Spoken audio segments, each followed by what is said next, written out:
I'm Corbett Wall with DV Auction, here with the feeder flash for Tuesday, August the 9th, brought to you in part by VitaFerm, by Biozyme. They have 7 different products with the Lucky 7 sticker on their bag. They've got a token inside. You get that token and cash it in for prizes including gift cards and cash. For more information, go to VitaFerm.com.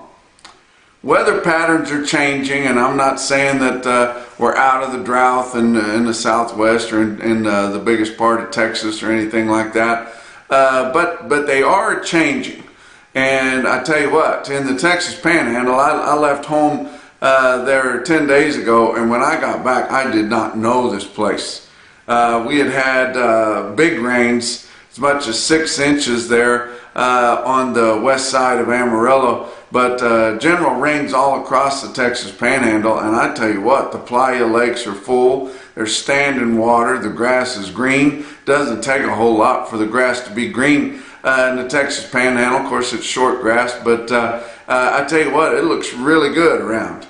Now, you still get down into the heart of Texas, down in central Texas, north Texas, south Texas, southwest Texas. Terrible dry still down there, but I did have some people send me pictures of it raining in extreme South Texas already this week. So, you know, it's starting to change a little bit. You know, we had some good moisture up in the Midwest and the central and eastern Corn Belt again over the weekend. Still dry in the western Corn Belt. A lot of those guys are baling or chopping that corn there. Not as good, but my gosh, the eastern Corn Belt is fantastic. Central Corn Belt looked good. I tell you what, it sure looked good up there around Omaha and on the Iowa side also, but it's just starting to change a little bit, and we're getting in here. We're about a third of the way through August already, which is hard to believe, but I know when we get into September, we're gonna need a jacket in places. Tri-State Fair is always the second week of September in Amarillo, and there's going to be a night or two that you need a jacket. So that's going to change things. That'll lighten moods a little bit, that those people that just been scorching in this heat. They're looking forward to that. Of course, then we're going to get into the weather changing patterns and the ball and calves and the sickness, as if we haven't already been in the sickness. But a lot of these Southern Plains sales, like Oklahoma City and all your bigger sales in Oklahoma and getting down into Texas, it already sounds like fall there, because people are bringing those calves in and they're bawling and it's loud. You can't hear yourself think, but those people are bringing those cattle in because they have to. They didn't have the luxury of being able to wean those calves for 30 days or more because they're just in such drought conditions, and it is extremely dry across southern Oklahoma. I was across there in my travels the last several days, and it is extremely dry there.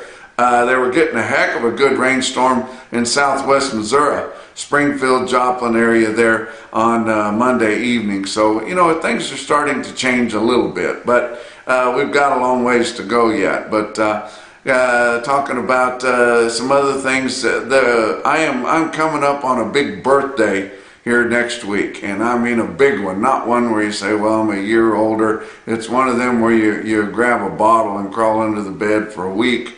But luckily, last week I told you guys I got to have a sit-down supper with my buddy John Campbell and his wife and his daughter and his son-in-law. John Campbell told me he would give me anything I could have for my birthday. And I'm getting very excited, and I don't even know if he knows how to get a hold of the Denver Mattress Girl, but I know he's big in Colorado, so maybe he's got some connections, but getting very, very excited about that. Let's talk about your board for Monday. August live cattle futures up 47 cents at 138.35. October's up 35 cents at 144.22. Your back months unchanged to up 47, and it looks like some of your traders or investors are starting to listen to some of this fundamental news about how many how many cows we've killed, how dry it is, how many people are having to sell out and all that kind of thing, because all of a sudden we're starting to get a fairly friendly cattle futures market. Your August feeder cattle futures up $1.75 at 181.27, still outrunning our index levels for cash feeders by about $5 or $6, even though we're well into this to the spot month here. September up 222 at 185.65. Back months on feeder cattle up 117 to up 175. Corn was down, but just 2 3/4 cents, not enough to adjust for a 175 gain in spot feeder cattle, but 607 1/4 cents a bushel for new crop December corn.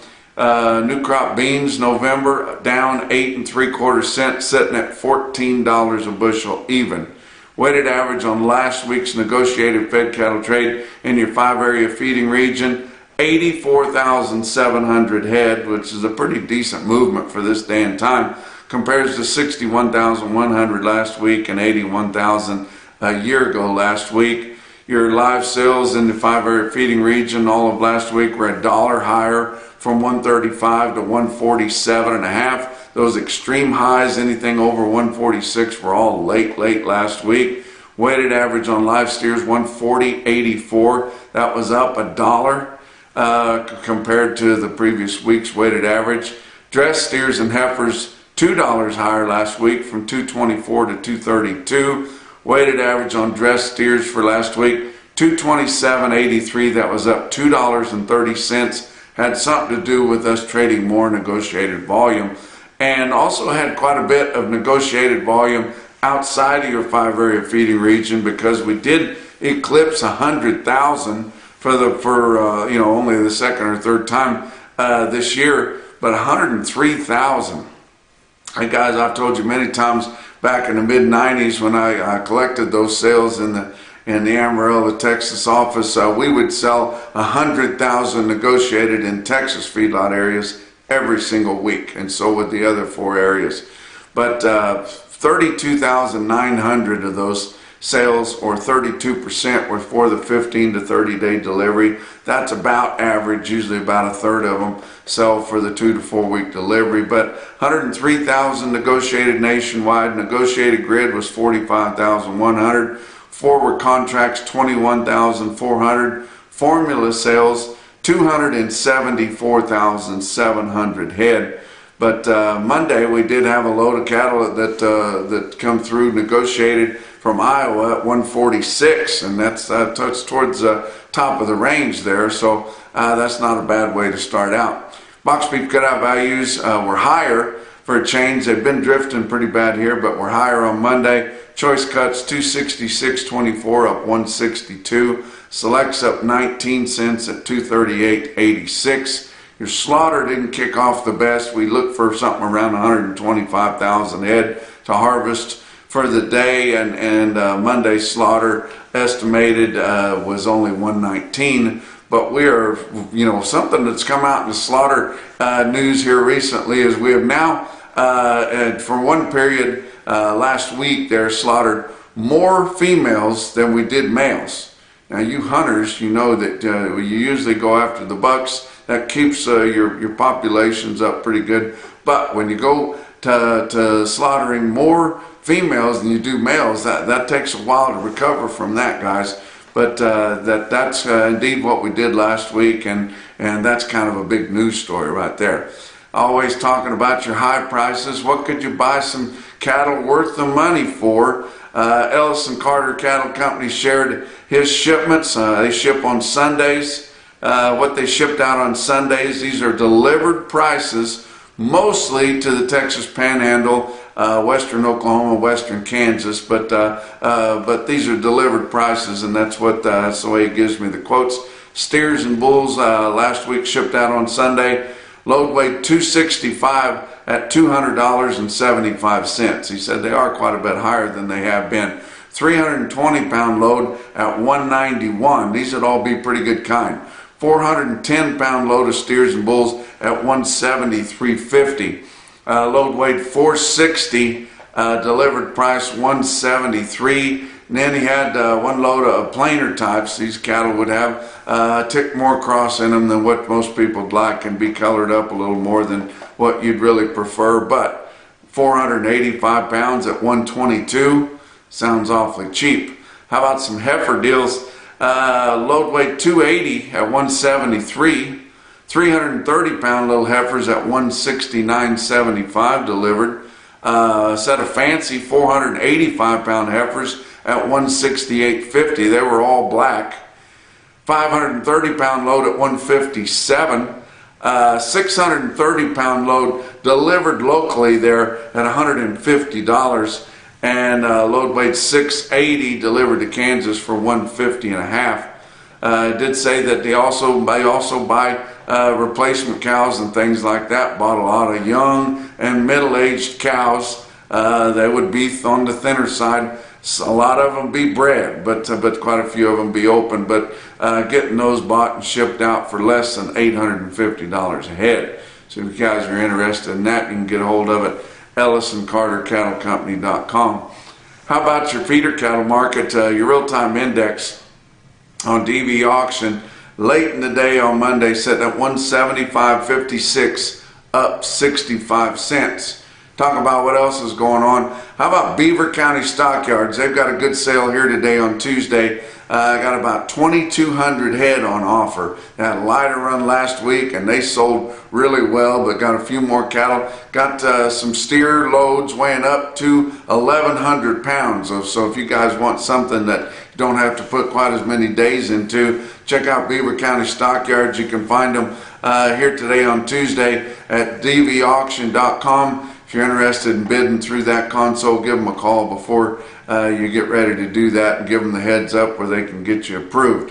How about your big sales on Monday? Oklahoma National Stockyards in Oklahoma City. Feeder steers unevenly steady. Feeder heifers steady to $3 higher. That's telling me they still want them, but they're getting price conscious, so they're turning to the heifers. These feeder steers are getting elevated up there. They don't pencil, and guys are a little bit scared of gambling on getting a basis the way the board hasn't really been acting the way it normally does whenever you get up to maturity there, and so they're a little bit scared of that, but they still want numbers, so they're buying the heifers more readily there. But the calves had the exactly same trend there. Your steer calves unevenly steady, heifer calves steady to $3 higher, so getting worried about those higher calf prices too. How about Joplin Regional Stockyards? Just 4,000 head for them, and noticeably this week we saw our receipts tail off quite a bit. 7,500 in Oklahoma City. That's a good movement there, but it's not 10,000. Joplin only 4,000. That's a fairly light run for them. And when I went to pull up big quotes, I noticed there's not nearly as many on Monday as we've been seeing all summer. So we're getting kind of pulled back a little bit here, and the guys that are waiting will wait till fall. How about Joplin's 4,000 head? They sold the steers steady to $4 lower. Similar kind of a trend as Oklahoma City. Heifers were higher though, especially on heifer calves. Give you some individual quotes. How about Tina Livestock in Tina, Missouri? That's extreme rural there, northwestern Missouri. How about 78 head of 671 pound Rains heifers, feeder heifers at 180.50. Bluegrass Stockyards in Lexington, that's the flagship location of all the Bluegrass Stockyards, big fancy Lexington area stockyard there. They sold 58 head, 836 pound steers at 176.75. But your Zoetis stick-out sale of the day for the second week in a row is Callaway Livestock Center in Kingdom City, Missouri. They were selling calves really high, weighing steer calves, the fancier ones selling in bigger bunches, weighing up to 7, bringing almost over $2 a pound, including 53 head, 564 pound steers at $218.25, Central Missouri. But the best quote that I saw anywhere on Monday, your Macrocin, no BS, top quote for the day, come out of Faith Livestock in Faith, South Dakota, 65 head, 878 pound steers, bring $185. That's your feeder flash for Tuesday.